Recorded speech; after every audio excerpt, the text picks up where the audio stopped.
Shalom, bertemu lagi kita di channel ini untuk kembali lagi mendengar dan mempelajari firman Tuhan. Bagaimana kabar kita pada saat ini? Semoga kita semua dalam keadaan yang baik, sihat tentunya atas pimpinan Tuhan Yesus. Amin. Saudara dan saudari, pembahasan kali ini kita akan mempelajari tentang ilham. Apa itu ilham? Bagaimana Allah berbicara atau berkomunikasi kepada manusia setelah munculnya dosa? Apakah cara Allah berbicara kepada manusia? Apa prosesnya? Oleh itu, jangan kemana-mana karena kita akan mendengar pembahasannya.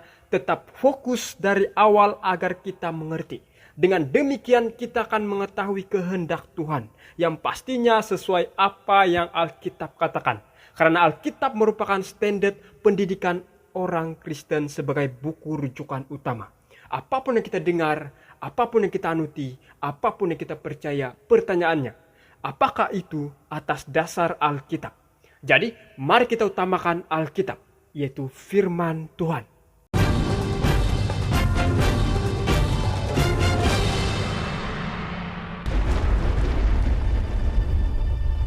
Satu hal perlu kita ketahui adalah Allah memiliki pekabaran dan pekabaran itu harus disampaikan. Bagaimana Allah berbicara kepada umat manusia?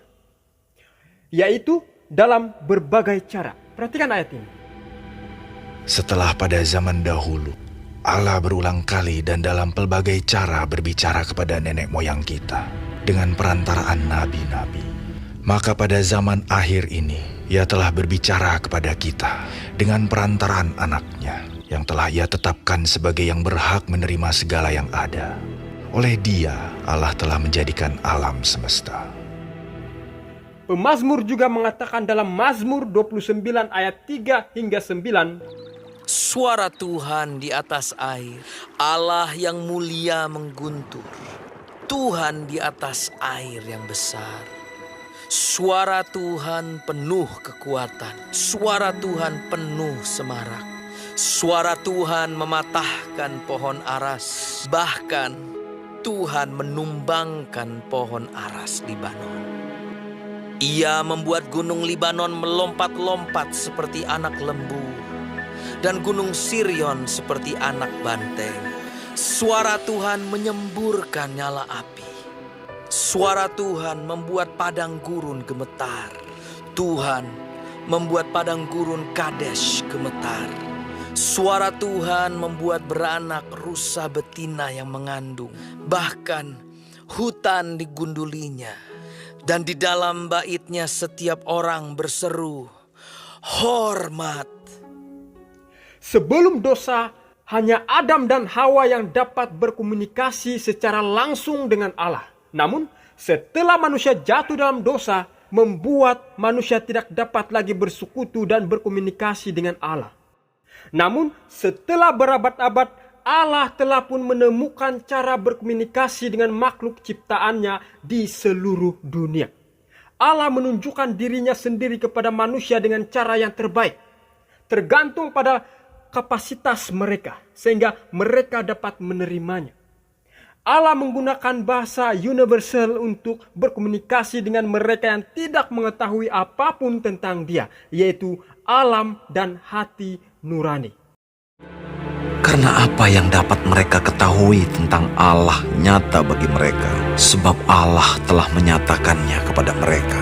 Sebab apa yang tidak nampak daripadanya, yaitu kekuatannya yang kekal dan keilahiannya, dapat nampak kepada pikiran dari karyanya sejak dunia diciptakan, sehingga mereka tidak dapat berdalih. Langit menceritakan kemuliaan Allah, dan cakrawala memberitakan pekerjaan tangannya.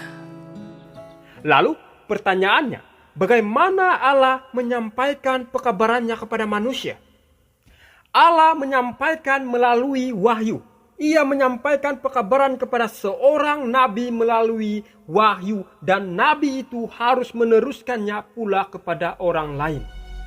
Sungguh, Tuhan Allah tidak berbuat sesuatu tanpa menyatakan keputusannya kepada hamba-hambanya, para nabi. Bagaimana Allah menyatakan kepada para nabi? Bisa secara langsung, melalui malaikatnya, melalui mimpi, dan melalui penglihatan. Nah, kalau secara langsung seperti yang Allah lakukan kepada Musa, boleh lihat dalam kitab Keluaran 33 ayat 11. Dan Tuhan berbicara kepada Musa dengan berhadapan muka seperti seorang berbicara kepada temannya. Kemudian kembalilah ia ke perkemahan. Allah juga berbicara melalui para malaikat, seperti yang dilakukannya kepada Yohanes.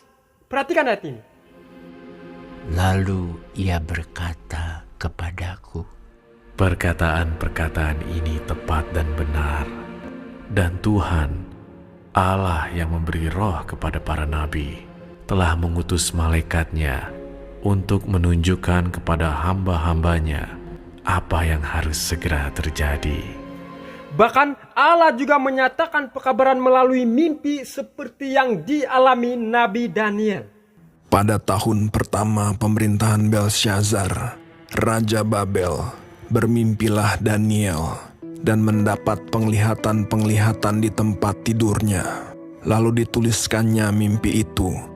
Dan Allah juga menyatakan pekabarannya melalui penglihatan seperti yang berlaku pada Nabi Yeheskiel. Pada tahun ke-30, dalam bulan yang keempat, pada tanggal 5 bulan itu, ketika aku bersama-sama dengan para buangan berada di tepi sungai Kebar, terbukalah langit. Dan aku melihat penglihatan-penglihatan tentang Allah. Jadi, apa yang dipaparkan sebentar tadi adalah proses wahyu di mana Allah menyatakan pekabarannya melalui proses wahyu, yaitu secara langsung melalui malaikat, melalui mimpi, dan melalui penglihatan. Lalu, apakah kesaksian dari mereka yang melihatnya sedang berada dalam penglihatan? Pertanyaan selanjutnya, lalu saat Nabi telah menerima wahyu ilahi, bagaimana dia meneruskannya kepada orang lain? Yaitu melalui ilham. Dalam semua keadaan, Roh Kuduslah yang mengilhamkan para nabi untuk meneruskan pekabaran-pekabaran yang telah dinyatakan kepadanya oleh Allah dengan cara yang terbaik. Apa itu ilham?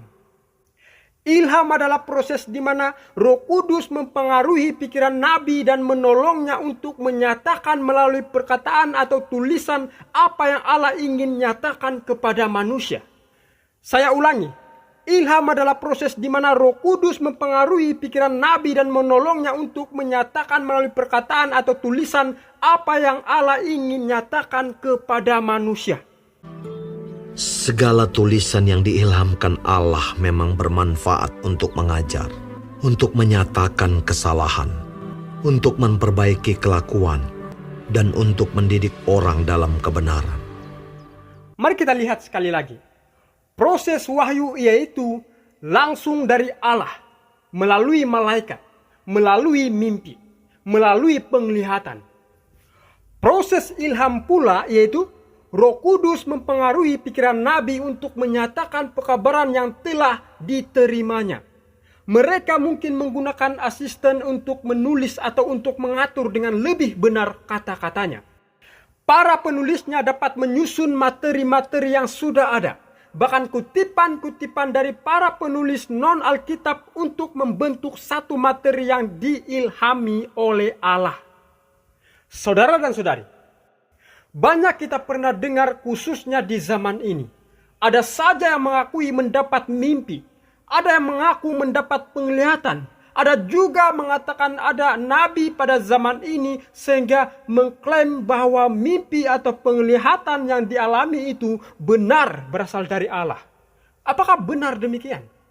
Nah, nanti kita akan mendengar pelajaran video selanjutnya di channel ini mengenai bagaimana kita menguji orang-orang khususnya di zaman ini yang mengakui pernah dapat mimpi, penglihatan, bahkan pernah dibawa ke surga atau neraka. Bagaimana kita menguji seorang nabi itu benar atau palsu? Jadi, berjumpa lagi kita di video pembahasan berikutnya. Tuhan Yesus memberkati kita semua. Amin. Berilah kepada Tuhan kemuliaan namanya. Sujudlah kepada Tuhan dengan berhiaskan kekudusan.